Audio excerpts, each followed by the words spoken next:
News Workwell vous présente le JT Info avec Claire Younsi.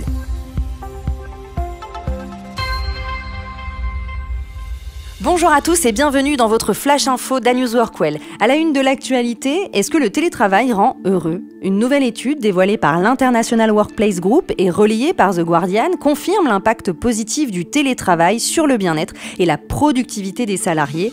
Selon cette enquête menée auprès de plus de 1000 travailleurs hybrides, près de 75% des répondants affirment se sentir moins épuisés et stressés qu'en travaillant exclusivement au bureau. En plus de cette amélioration du bien-être, la productivité est également en hausse. 3 travailleurs sur 4 disent être plus motivés et plus performants grâce à l'alternance entre domicile et bureau. Autre fait marquant, le temps gagné sur les trajets permet aux salariés de mieux équilibrer leur vie professionnelle et personnelle avec un impact direct sur leur santé. L'étude révèle que beaucoup dorment mieux, font davantage d'exercices et mangent plus sainement.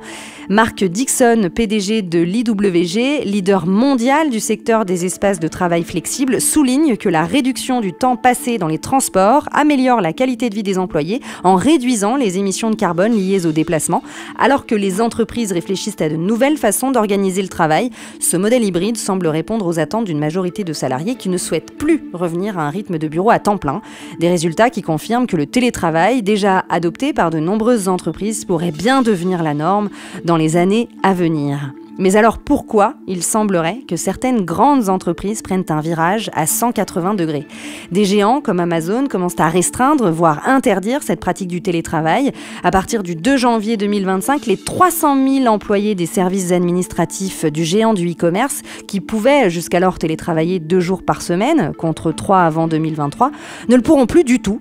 Le géant américain n'est pas le seul à serrer la vis sur le travail à distance. Début septembre, le cabinet de conseil PwC a enjoint à ses 26 000 salariés au Royaume-Uni de passer au minimum 3 jours par semaine au bureau ou chez leurs clients à partir de janvier 2025.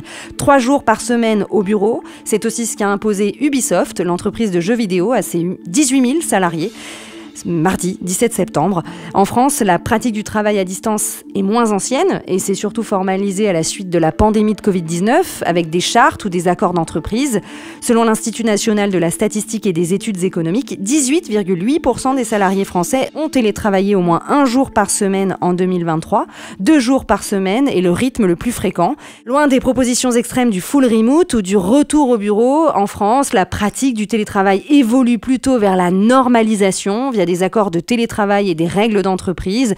Il s'agirait davantage de bien anticiper les risques du télétravail afin de permettre engagement et apprentissage, même à distance. Si vous voulez rester connecté aux infos d'News Workwell, rendez-vous sur notre site News Workwell, le média d'information des nouveaux modes et lieux de travail.